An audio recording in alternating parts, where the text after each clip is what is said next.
we will share the recording later on in our Slack channel and also on YouTube channel. I will share the link in the chat later on. And for those who are new to the community, welcome to L&D Shakers community. This is the worldwide community of practice where everyone is welcome, where you can learn, where you can co-create, where you can have fun. We have a lot of on-site and off-site, online and offline hubs, which you can also join. And I will also share the details about each hub, which you can find worldwide. My name is Valeria Forstanova, and I'm a co-lead of the Backstage session together with Snehal. So we are both leading this amazing part of L&D Shakers. What I like also to share about the community, that it was founded around 6 years ago, and now in Amsterdam with 5 people who were curious and willing to share their knowledge and experience. And now this community has around 9,000 people worldwide. So it's quite quite an achievement, and we are very happy that you all are here today. So I'm also honored to introduce our speaker, Vignesh. So Vignesh, if you can go back, go next to the next slide. Vignesh is a learning development advisor at Sonic Wall. Vignesh is also a certified Microsoft Core Skills trainer and Brink & Core champion. He holds credential as a Toastmaster competent leader and team engagement specialist. And Vignesh will share with us today some of his key tips and tricks how to move from just learning to the session that can be engaged and motivated. So Vignesh, the floor is yours, and we are happy to have you here. Well, thank you so much, Valeria. Can I get a quick thumbs up if everyone can hear me clearly? Okay, yes. Perfect. Got a few thumbs up. So I'm really excited to be here. This has been a great learning experience for me as well. Thank you so much for that kind introduction. I've been attending these sessions from L&D Backstage for quite a while. I've learned a lot. Hopefully, this is my opportunity to give back. And just to kick off everyone's conversations in the chat, it's a great mix of people. We have people who have been doing L&D or training and development for a long time, and we have people who are also new to this space. So I'm going to keep it in between so that everybody can take something from the sessions. This is also coming from my experience. So hopefully, if you have any questions, please put them in the chat. We have some time for Q&A in the end, and we'll definitely try to get to all of those questions in the end. I'm sure most of you L&D professionals keep asking this question. What's in it for me? Every time you're setting up something, the WIFM, right? We call it WIIFM, what's in it for me? And that's what is going to encourage people to join and make sure that it makes sense for them, right? So I'm going to talk about what's in it for you in this today's session. So we're going to start with what the problem statement is. What's some of the current situations and problems that we're facing while setting up, let's say, a training program, a training effort, or a learning journey, whatever you may call it? There are some problems that most companies worldwide face. So we'll talk about that. Second, some science and some statistics behind it, which will help us really get to what the problem is. And once we understand the why, we'll move on to some of the components of a learning architecture, which these are tools and these are spaces that you would like to fill. And they're not really check boxes. They're things to have in your training session. And we'll also look at a conceptual framework on how it look, how the journey will look. What are the challenges that you might face and what might come up in order to create a sustainable, performance-driven learning architecture. Keep in mind what I'm talking about, because I will not use the word events, and training should not be in the same sentence. That's my preference. These event-based things are a situation or a problem. So we'll talk a little bit more about that. And in the ending, I'm going to show how I used my learning to create a very successful leadership program. I'm going to take you through what are the components I had in them and how it looked when we were delivering the session. Okay. Again, if you have any questions, please feel free to drop them in the chat. I'll try to get to them at the end of the session. So I'm quickly going to start off. These are our problems. I'm sure you've heard this everywhere. You've probably seen this everywhere as well. Um, let's be very honest. Most of us have sat in training sessions where we have nodded, we have written things down, we have understood the concepts. But when we go back to our desk, we're not really sure about what to do. And that's probably because a lot of training is based on theory. And adults don't really appreciate learning by listening alone. And I said listening alone, which is an important part, but that is because a lot of training is only focused on theory. We learn by trying, by practicing, and sometimes even failing. When training stays in the concept zone, it feels very disconnected from real work. That is one of our biggest problems in training sessions today. So, for example, imagine you're learning to ride a bike only through a manual or by reading a manual. Technically, very helpful, but not enough to keep you from falling. And the second one is failure to design for adult learning. As adults, we don't learn unless something truly matters to us. Most of you here are interested because you know this can help you or this does matter to you. So you need context, you need relevance, you need a sense of control of how you can approach this. But many programs are still designed as if everyone learns the same way, everyone's motivation is the same, but it's not true. Adults really want to know, does this help me tomorrow? Is there some takeaway I can take from it? There might be 100 things, but can I take one thing from this? That's a win. And if this is not clear, our engagement drops, our learning drops.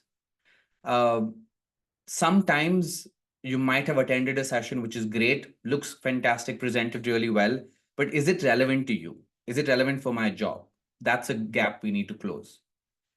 And I'm sure that the third point is something that everyone might have experienced, the checkbox expectations. In a lot of organizations, training has become something people have to complete.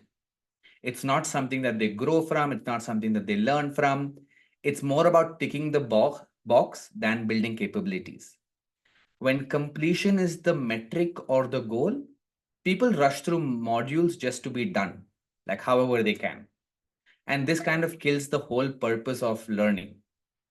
Again, a very relatable example that I myself am sometimes guilty of, and I have seen other people also do it. It's like when we watch a video on 2x speed or 1.5x speed, just to say we watched it. Technically, we did watch it, but did we really absorb anything? Did we really learn anything? Uh, Probably not. And the last one is an event driven approach. I touched upon this very briefly.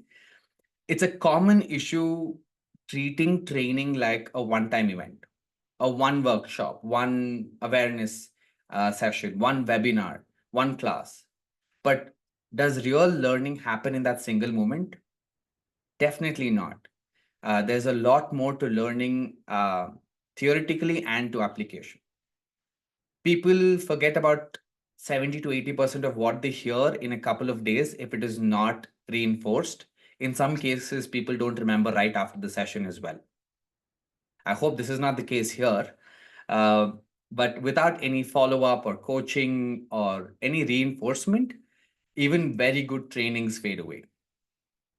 It's like going to the gym once in a week and expecting long term fitness goals. Probably not going to work.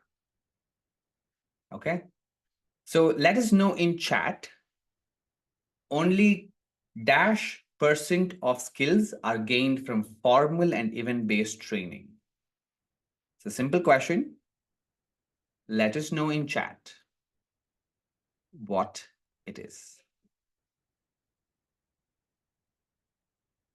That is correct. Okay, 20%. That's being very generous. 10 and less than 10% is the correct answer. I was doing some research on this topic, and it was fascinating to me that about uh, 10% only is captured on trainings.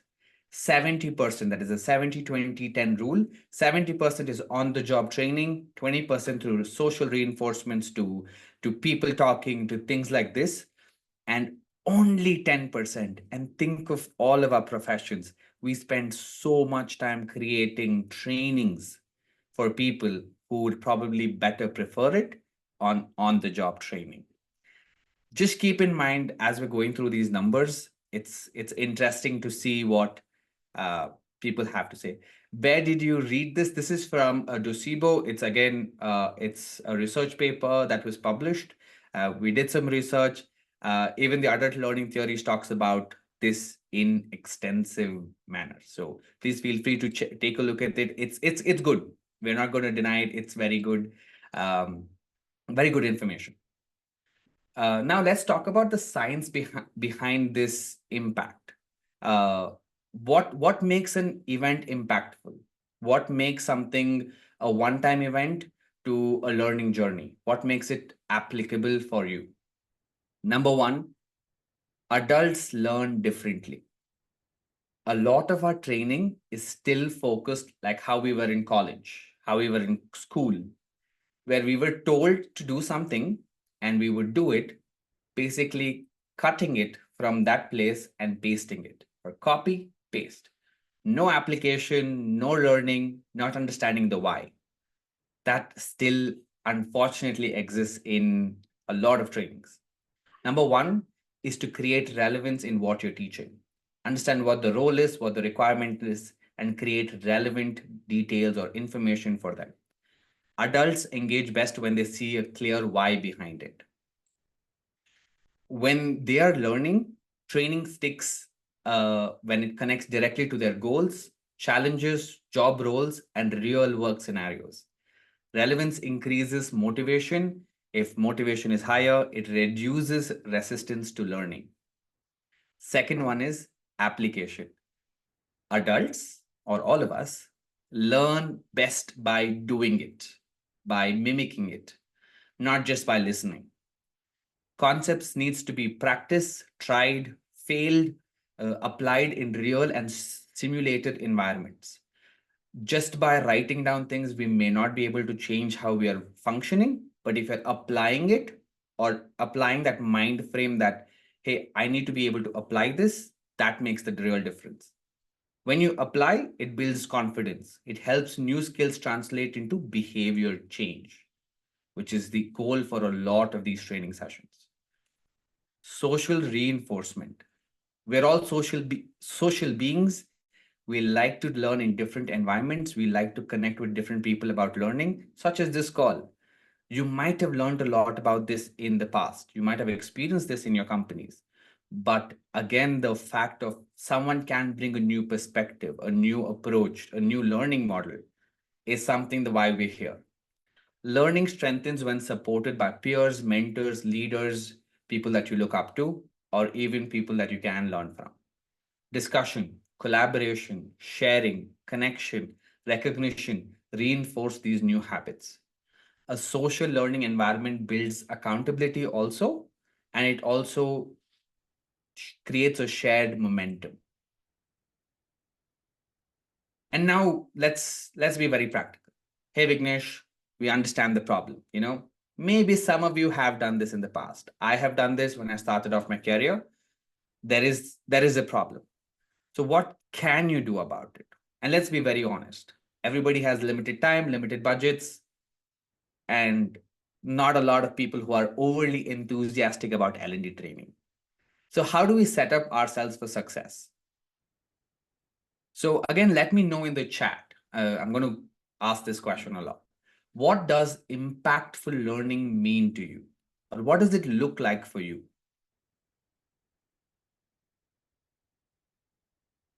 Drop it in the chat. What does impactful learning mean to you? Maybe a phrase that really sticks out. Heath, I love it. Straight off the bat, a problem solved, a behavior changed. Mayan, I hope I'm pronouncing your name, followed up by behavioral change. When people can immediately do something applicable, practice in session, relevance and impactful, one that changes behavior, provide valuable content and experience that can be applied today. Do all of you have access to my deck or anything? Because this is what we're going to be covering. And it almost seems like all of you know this already. So this is a great start. So we're in a good place to have this conversation. It's practical and applicable, being involved in hands-on experiences, links to the business goal, values, visions, and improve status quo. Perfect, Valeria. That is comprehensive. That's what companies look like. A lot of these answers are very from an L&D perspective. As L&D individuals, we want people to change their behavior, which is long term. But from a company perspective, they want it to help business goals. They want value from it. They want people to bring more to revenue or reduce cost. At the end of the day, business is that.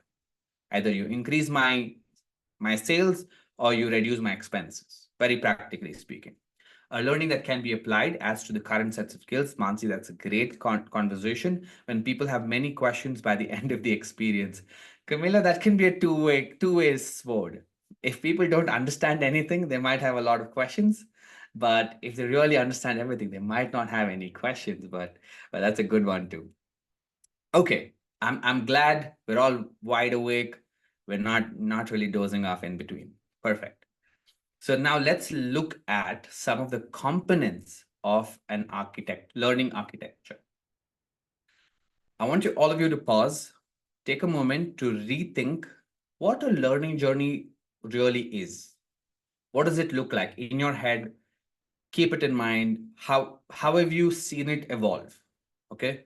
I want you to keep it in your head because it's important, because we're going to talk about how it was traditionally and how we would want to approach it in today's fast-paced world. Most importantly, or traditionally, we have only stretched learning over time, breaking big events into micro events or nano events even now.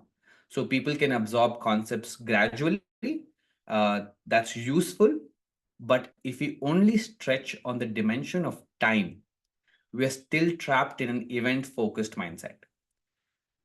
An event focused learning rarely produces the true performance change that you're looking for, that behavior change, that value add. Because think about it, how many of us have unlimited time? Probably nobody. Not probably, definitely nobody. So we need to act on a limited time frame, extended, yes, or stretched, yes, but a limited time frame where you can reinforce multiple things. I'm just going to talk about what Valeria spoke about is business linkage. Add that extra dimension that your trainings or your learning should be focused on a business linkage. This means connecting the journey or the learning efforts directly into measurable KPIs and specific behaviors that influence them. Focus on the word specific behaviors because most trainings cover too many things, which is confusing. So focus on specific behaviors. And when we know those exact behaviors and that movements that matter, we can design targeted assignments that drive real performance change. Third is tools and structures. Now, before everyone says, okay, this is very common knowledge, you can use job aids, e-learning, templates, YouTube, recorded learning, or even gamified learning elements to help learners move forward. Because somewhere one size does not fit all. There are some people who like to hear. We all know about the different types of learners. I don't have to explain that. But here, the goal is just not to keep adding 6 to 7 tools for the sake of it. Understand how you're using the right tool for the right moment so that learning becomes a practice focused effort rather than a theory heavy lecture.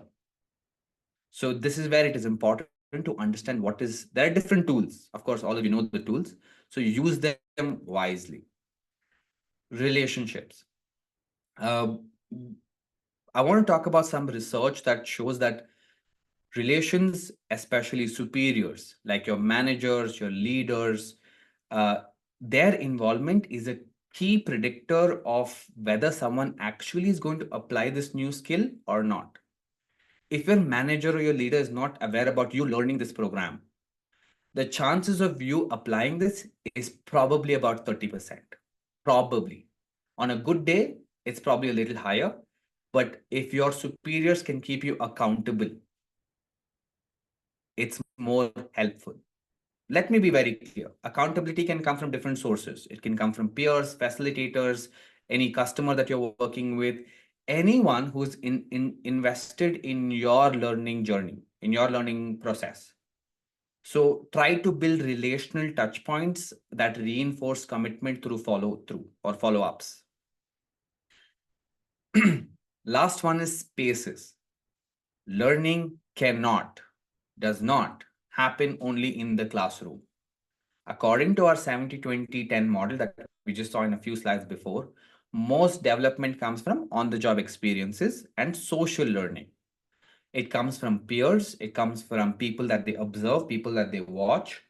These are very important components of learning, of a learning journey, of a learning culture.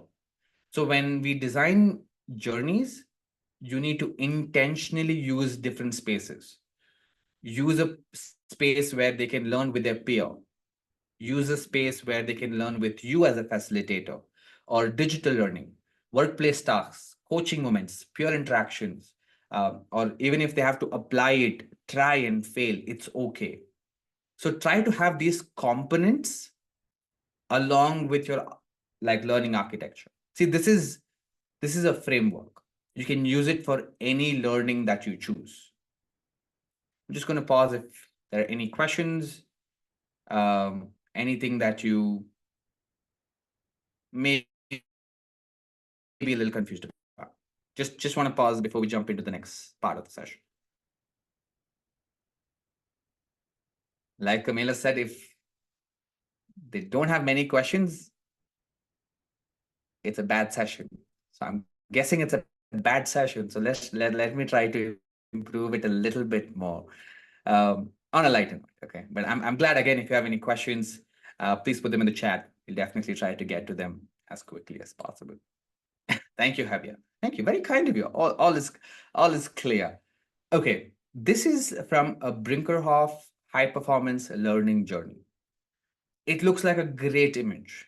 Okay. Let me start one by one. You're going to start here, committing to the journey, and all the way to improved performance, improved or change in behavior, or a business goal achieved. That's our goal. Give me a quick thumbs up if that's the common goal to most of our training sessions. Yes, maybe. Okay, got a couple of thumbs ups. So that's usually our goal, right? We set up something for success. Whoever attends it feels successful, feels happy, and can apply these changes. Okay. I'm just going to take you through what a true high performance learning journey looks like. And this isn't just like a training model, like, hey, Vignesh, I've seen this a gazillion times. Very practical, right? Think of it as a transformation path that takes someone from intention all the way to measurable impact. Okay.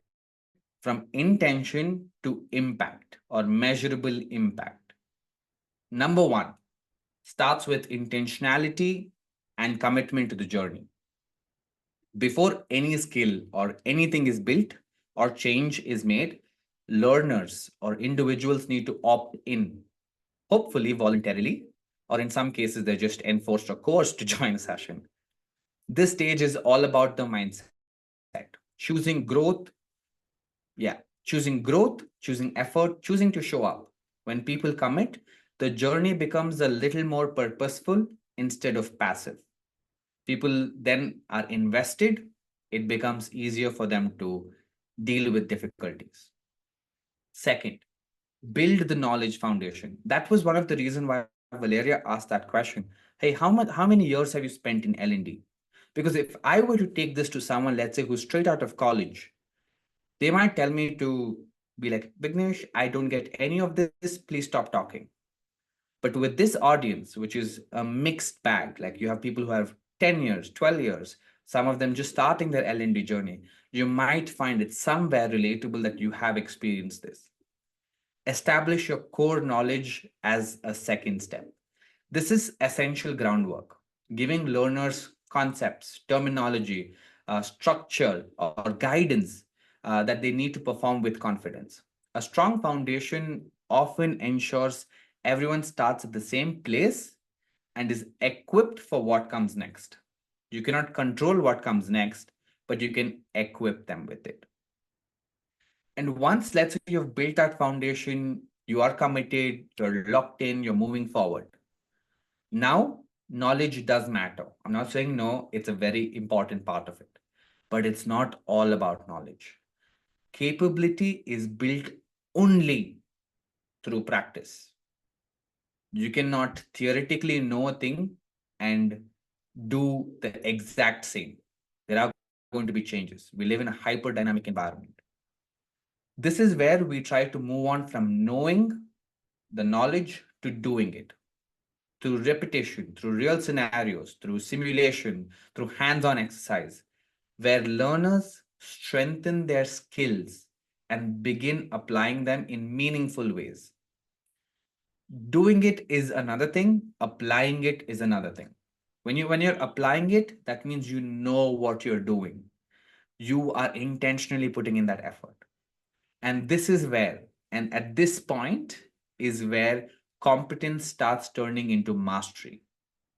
And that's our goal. Okay. And all of this is going rosy. Everybody loves it. Then come our performance barriers. There is no company, there is no individual that does not have performance barriers. So try to embrace it. Every journey involves obstacles, challenges, difficulties, whether it's old habits, unclear systems, lack of support, mindset blocks, language barriers. There's a lot of things, or knowledge barriers. Performance barriers slow people down. And when people don't see a positive push or they don't see them growing, that's when they fall off. So try to identify, take some time, spend some time with yourself. Identify what's getting in the way for me to execute this problem and work intentionally to either remove it or reduce it. When barriers fall, progress accelerate. In this particular journey, right? Think of your learners here. Think of your learners starting to commit the journey, building knowledge, developing. And as they're developing, right, they're having a lot of challenges. And that's where your role, let's say, as facilitators, as leaders, comes in support and encouragement. Nobody becomes a high performer alone. Again, I know I'm making big statements, but think about it very practically. High performers have coaches, they have mentors, they learn from feedback, they learn from different sources, they put in the effort. Nobody becomes a high performer alone. So support them, give them that support, give them that safe place, whether through coaching, feedback, peers, or even leadership.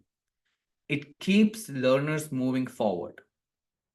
Because the moment learners stagnate, right, or they hit like a wall, that's when they start losing the excitement that they started off with. The minute you hit that plateau, oh, there's nothing more for me to learn, that's when you start failing more.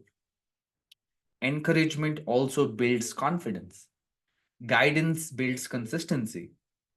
This stage reinforces the idea that growth is supported. It's not a solitary experience, but a journey together. Support and encouragement is one of the most underrated things that not only as L&D professionals, but as HR professionals or in the extended realm of things as people, support and encouragement goes a long way. And as you're repeating this process, think about it. 2 and 3 will keep repeating until you've cleared off all or most of your performance barriers. And the last thing is, as we are moving towards our goal, now you're confident, you've reached measurable impact. And this is where new skills translate into stronger outcomes. What you were struggling to do now is becoming a back of a hand thing. You know what you're doing, you know exactly what you're doing. But that leads to better time, better performance, higher quality of work, faster execution, and in the end of it, improved results. And in this process, I can guarantee you that behavioral change becomes a norm. That change that you didn't realize was happening is happening in the back end, where your brain is now automatically willing to do that extra work or is comfortable speaking on camera. The journey doesn't end here. Okay, this is something that we are again going to talk about. A journey of learning does not end as an event does. Okay, but this is where the investment starts paying off and capability becomes sustainable. And as you reach level 1 or level 2, you need to repeat these process to move from level 2 to level 3. You would have seen learners who are in this journey. They might be somewhere, or they could be anywhere in 1, 2, 3, 4, 5, 6. So understand where they are and how you can help them. So just to wrap up this particular slide, this journey isn't a one-off training. It's a journey, it's a process, it's deliberate, it's structured, and that helps people build, most importantly, apply what they've learned, refine what they've learned, and elevate what they've learned. Ultimately, driving performance to a much higher level. This is what our goal should be as L&D professionals. Moving from a one-time thing to a long-term behavioral change focused training. Again, a lot of you might be saying, you know what, Vignesh, it's great. You've spoken about a lot of this, but how do I execute it? There's a gazillion challenges already. Here's my example. So in my organization, SonicWall, it's a cybersecurity company in the US. I work as a learning and development advisor. One of my first tasks was to create a leadership program for managers to give them more information or to set them up for success. It was called Leadership Excellence and Advancement Program, LEAP in short. It is a high performance learning journey which was designed to elevate managers, people managers, into effective leaders. Everybody is a leader in some capacity. So we were just trying to channel that inner learning to make sure it looks a little better for everybody. It was a blended learning model. We tried to use different spaces. We used it over different time. And we also had relational efforts where they had to go through coaching and things like that. So we used virtual instructor-led trainings, e-learning, wisdom circles, and a champion project. And I came up with a creative logo and all for it. So it was pretty cool, leaping off the mountain and all the way into the stars. These things matter just in the beginning. Okay. So this is how my architecture looked like. And I had only 3 pieces of it. I'll just jump in a little bit about what each of them covered. So number 1, virtual instructor-led training.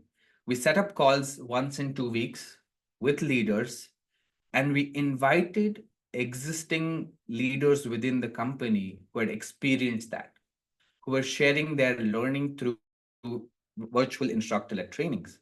So we would touch upon different topics. So some of the topics that we would cover would look like, hey, transitioning from an individual contributor to a people manager, how to communicate as a leader, very common topics, right? These are the things that we covered, very basic, very rudimentary, so that you can apply it almost immediately. Third one was emotional intelligence and how to uh, and conflict resolution, team building and collaboration, agile leadership, performance management. These are topics that we covered in our virtual instructor-led trainings. These were delivered by our own leaders within the company. So they knew the culture of the company. They knew what to speak. They knew how to deliver it so that people could apply it immediately. They had real world experience and they could immediately turn that knowledge into application. Second was a concept called wisdom circles. Second was a concept called wisdom circles. This was an idea for group mentorship, group coaching, because it was very difficult to get time because, just stretching time does not make it better. Time became a very constraintive or a big problem because they were all leaders.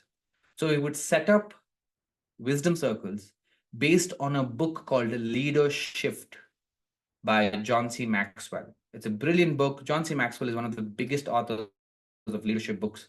So I'd recommend that you can take a look at those books as well. So Sonic Wall leaders come here and share their personal experience of problems, of situations, of challenges that they faced while communicating, while transitioning, while dealing with conflict, while building a team. So these were monthly sessions and these were monthly touch points across the 6 to 7 months that we did this training for. And we also made it extremely interactive. We added breakout rooms where managers could learn from other managers. So we, in some cases, let's say, as in this call, we have people who have 10 years of experience, we have 8 years, and we have 3 years, we have 1 year. There is 100% guarantee that everybody can learn from everybody. So that is why we wanted to touch different spaces, different touch points, different tools, breakout rooms, whiteboarding, conversations, and building e-learning also into it. So we used to give them great articles or very short articles to read in their free time. And we would ask questions about it when we connected later. And moving forward, to not only deliver this as a theoretical learning platform or a knowledge based learning platform, we ask them to deliver a champion project. Now, what is a champion project? A champion project had only three purposes: understand your business landscape, connect with two different departments apart from the one that you are in, and solve a real world business problem for the company. That could have been communicating, cross-functional collaboration, anything with relate to ideation to execution. We allowed them, gave them that autonomy to saying you choose your champion project. But these are some guardrails. And in that, we saw application of whatever they had learned. It was not a one-time thing. We were reinforcing it over the course of 6 to 7 months. And when they came to the champion project, they'd already spent so much time honing their skills that they reached measurable impact and they were actually delivering change or behavioral change as we moved closer to the champion project. So, this in my head was a successful learning journey, not an event, not a workshop, a learning journey that helped my company's managers become effective leaders. This thing is a template that you can use in your own way and how you would like to present it. It's think of it as a buffet. Pick and choose what works best for you and apply it. In some cases, everything I said might have applied. In some cases, you might be like, Vignesh, I'm not really sure about what you're speaking. That's fine. I hope there has been some learning for everybody across this audience. And I know we have about 15 minutes for the session, so I want to ensure we have some time for questions as well. Um, yeah, if you have any questions, please let me know. I see a question in chat. I'm just going to quickly get to that. Sophia, was the champion project supposed to be an actual challenge on their own or an imagined one? No, it's an actual project.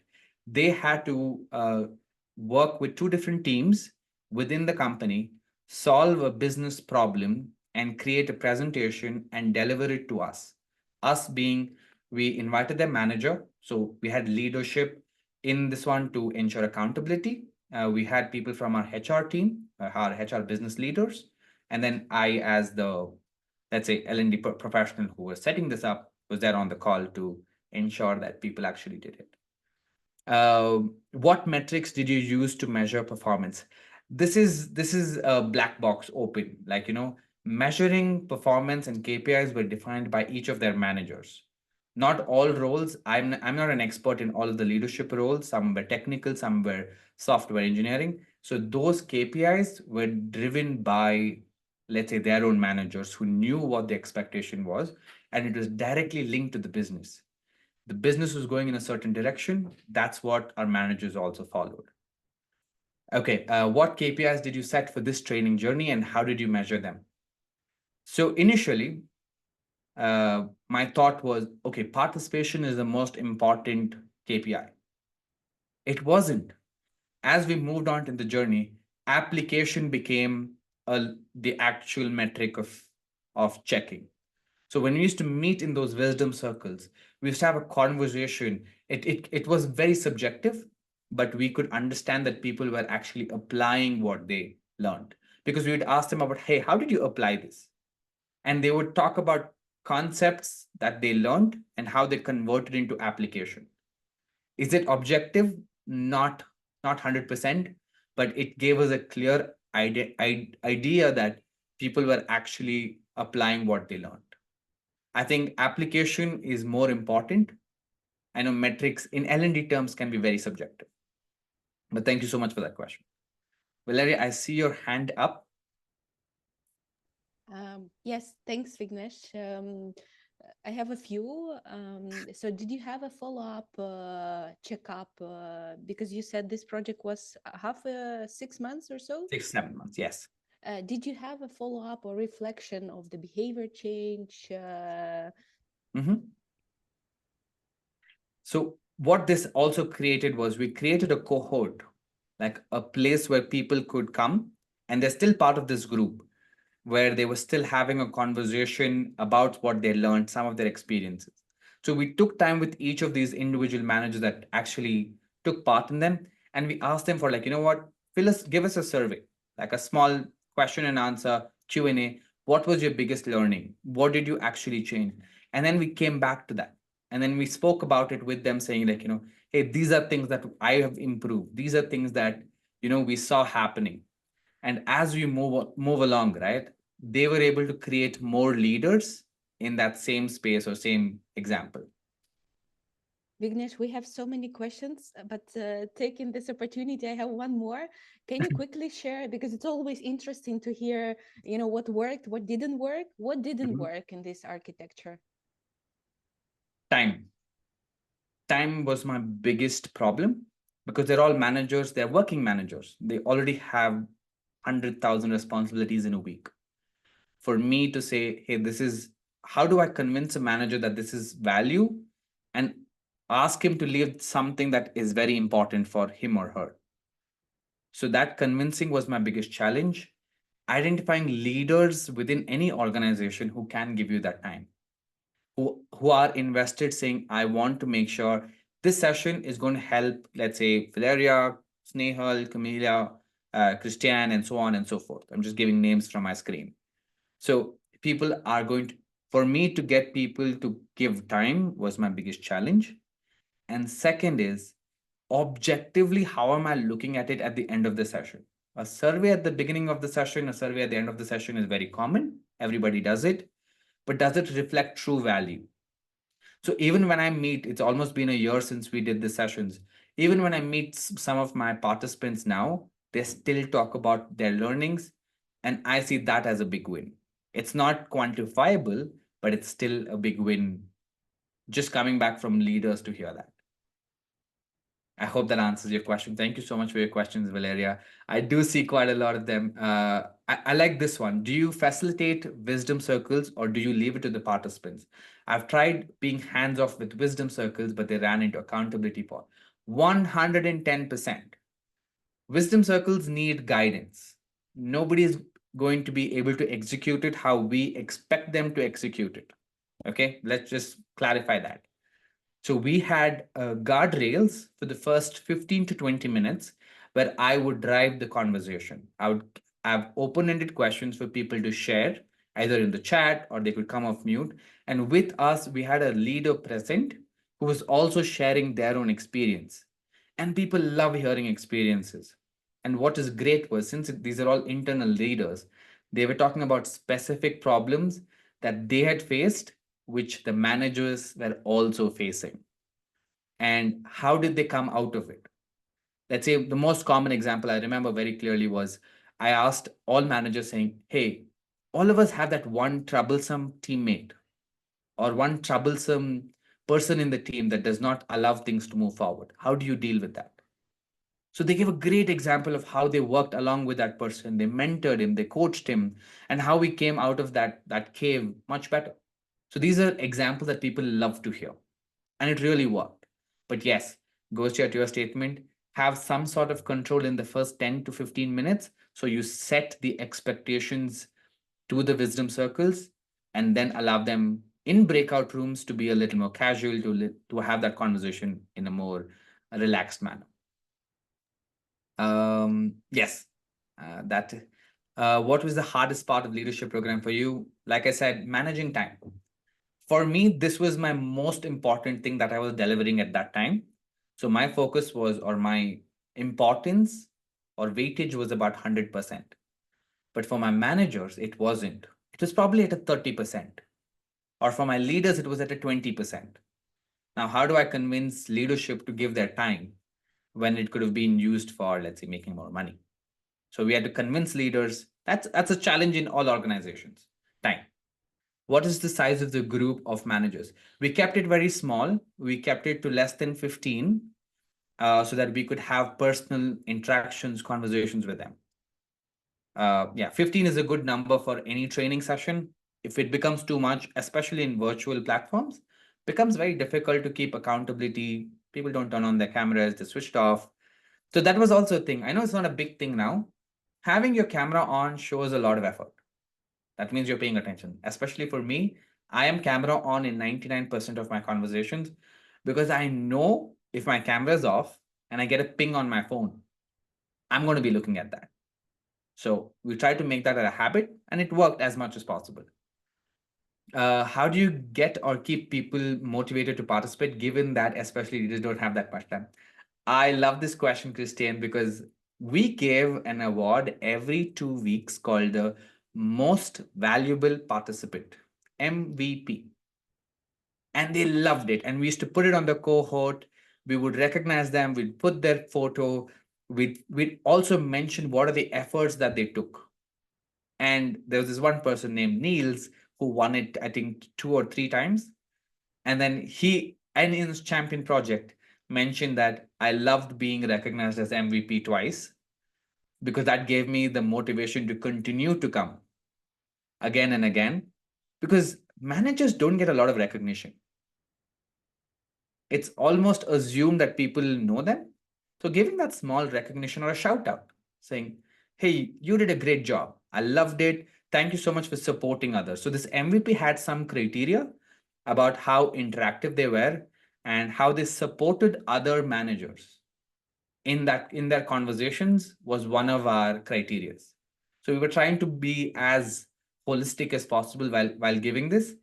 And in this particular case also, right, we gave our participants a form. Who do you elect or who do you nominate to be MVP?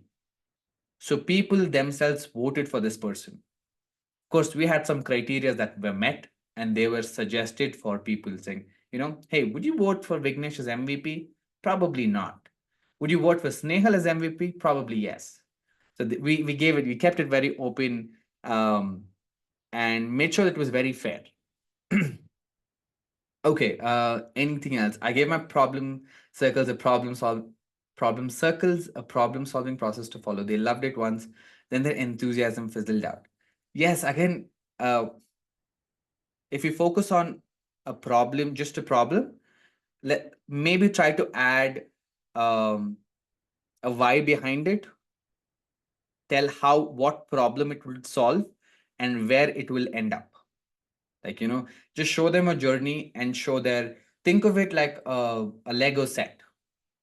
Everyone has a value to play in that, only if fit right.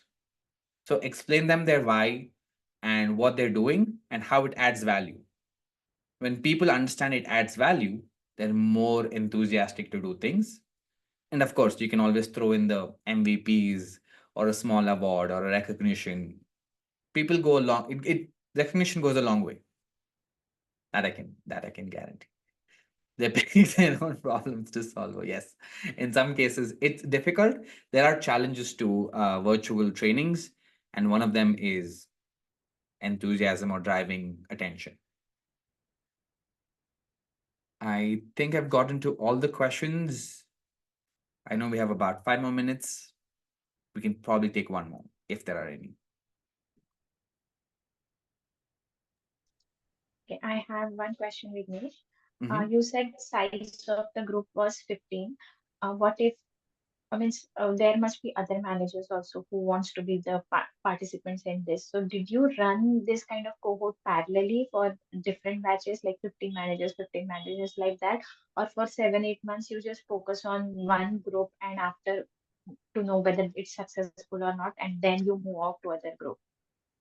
So thank you so much for that question, Snehal. There's a lot of factors that affect this group or bandwidth size.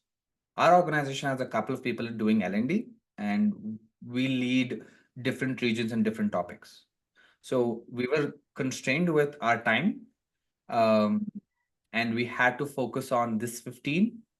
And again, if you remember the opt-in process, Yeah. that was a big question mark for us right at the beginning of the session. So I'm just going to bring back the slide if you can see it.